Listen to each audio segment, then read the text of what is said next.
এই রক্তদান উৎসব প্রতি বছরের মতো আমরা দুর্গাপুজোটা শুরু করি রক্তদান উৎসবের মাধ্যমে। আমাদের মাননীয় মুখ্যমন্ত্রী শিখিয়েছিলেন যে দুর্গাপুজো ফোরাম রক্তদান করবে। রক্তদানের এই যে মহতী উৎসব, যেখানে বাড়ি বাড়ি দিদির ভাষায় দিদি ভাবেই বলার, ধর্ম যার যার উৎসব সবার, রক্তদানের প্রতিটি ক্ষণে প্রতিটি রক্তবিন্দুতে সে কথা লেখা থাকে। যখন আনোয়ার দা বিশাল করে রক্তদান করেন, যখন শ্যামলদা করেন, যখন তরিতদা করেন, যখন আর সকলেও রক্তদান উৎসবে সামিল হন, তারা সকলেই জানেন সেই রক্ত কোন অঞ্চলে কোথায় চলে গেল সেইটা নিয়ে কিন্তু আমরা সেদিন ভাবিত থাকি না। যে কোনো কারণেই হোক, যত বাড়ি ভাইদের দেখেছি অসম্ভব ভিড় করে এসে রক্ত দিয়ে যান। আগের বছরও আমরা 350 ব্যবস্থা করেছিলাম। এবছরও আমাদের নিচটা এত ভর্তি হয়ে গেছে যে সবাই দিয়ে উঠতে পারবেন কি না আমি সন্দিহান রয়েছি, এবং বারবারই হাত জোর করে বলে এসেছি যে শারদীয়া উৎসবে হয়তো বিজয় সম্মেলনীর পরে আবার আমরা আরেকটা তালে ব্যবস্থা করে, যখন মানুষের খুব প্রয়োজন, আবার আমরা মানুষের পাশে দাঁড়াবো।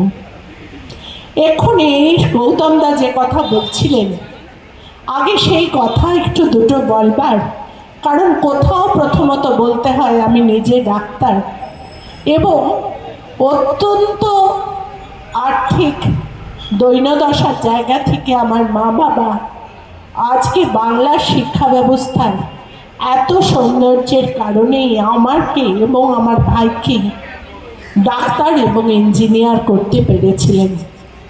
আজকেও কিন্তু বাংলায় প্রত্যন্ত গ্রামের ছেলেটাই ফার্স্ট হয়। কাজেই বড় বড় ইনস্টিটিউশন, নামি দামি কলেজ, নামি দামি স্কুল, সেইগুলো আসলে হাতিয়ার নয়। হাতিয়ার কিন্তু সেই সব প্রকল্পগুলোই যেগুলো আমাদের মাননীয় মুখ্যমন্ত্রী প্রত্যেকটা বয়সে হাতে হাতে তুলে দিচ্ছেন। তার মধ্যে কন্যাশ্রী, তার মধ্যে প্রত্যেকটা স্কুলে ফ্রি মিড ডে মিল, তার মধ্যে প্রত্যেকটা বাচ্চা যাতে স্কুলে যেতে পারে তার জন্য সবুজ সাথী। এই প্রত্যেকটা প্রকল্পই কিন্তু আসলে দিদির হাতে গড়া, প্রত্যেকটা মানুষতলার কারিগরে তিনি যে নৈপুণ্য দেখিয়ে আসছেন সেই সব মানুষের কাছে পৌঁছানো। আপনারা হয়তো জানেন, তবু আরেকটা কথা বলি, আমরা বহু দিন ধরে সামাজিক কাজের জন্য পাশে পাশে আছি। আমাদের মাননীয় মুখ্যমন্ত্রী 25টা স্কুলে 25টা রেসিডেন্সিয়াল চালান।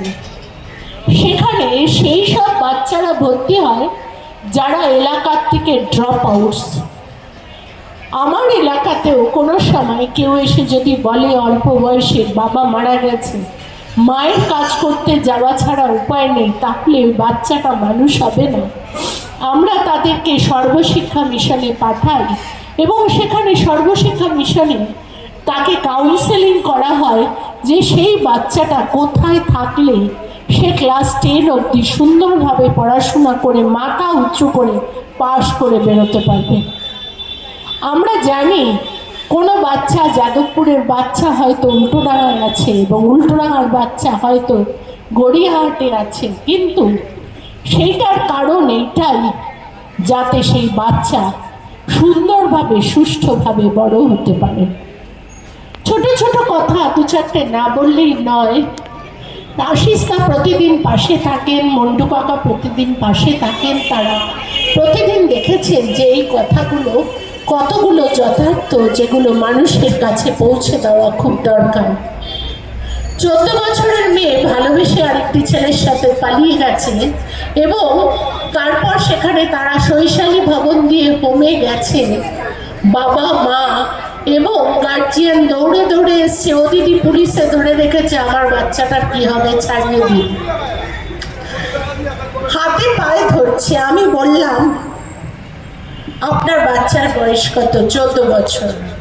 খুব ভালো লাগবে সামনের বছর যখন প্রেগন্যান্ট হয়ে আপনার বাড়িতে আসবে এবং ওই বাচ্চা এবং ওই বাচ্চার বাবাকে আপনাকেই খাওয়াতে হবে, কারণ আপনার আর উপায় নেই।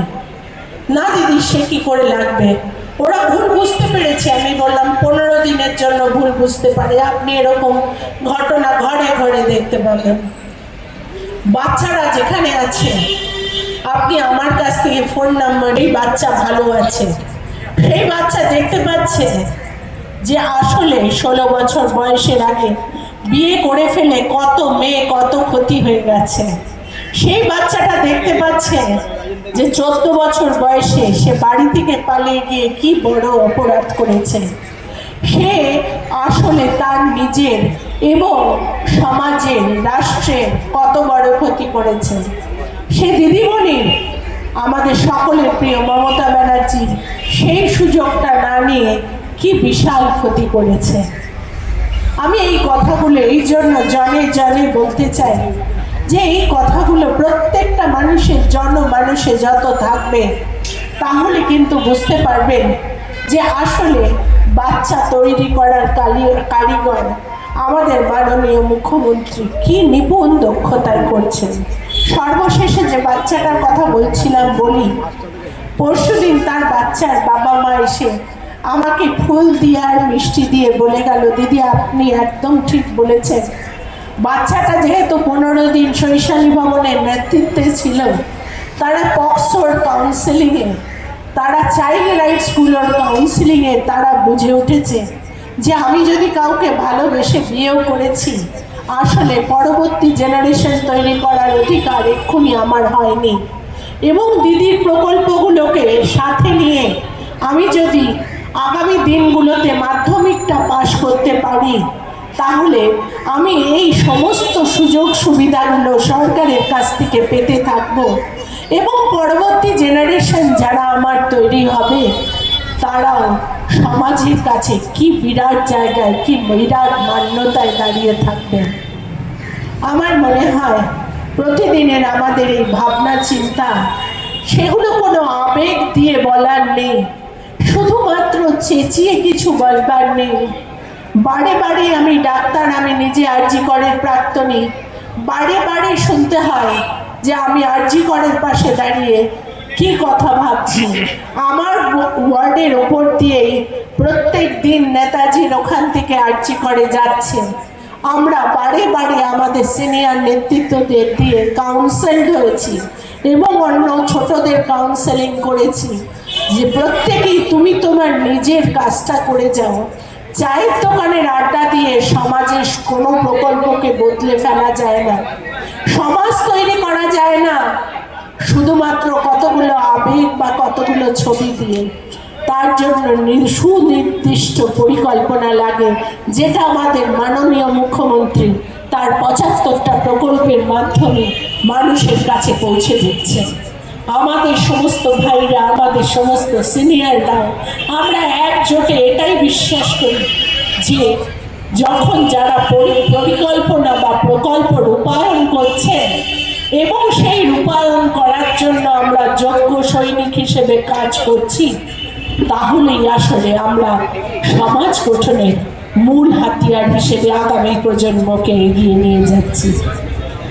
আমি অনেকগুলো কথা বললাম, কারণ এর মধ্যে রক্তদানের সাথে সাথে এই আবেগগুলো জড়িয়ে থাকে আগামী 1 বছর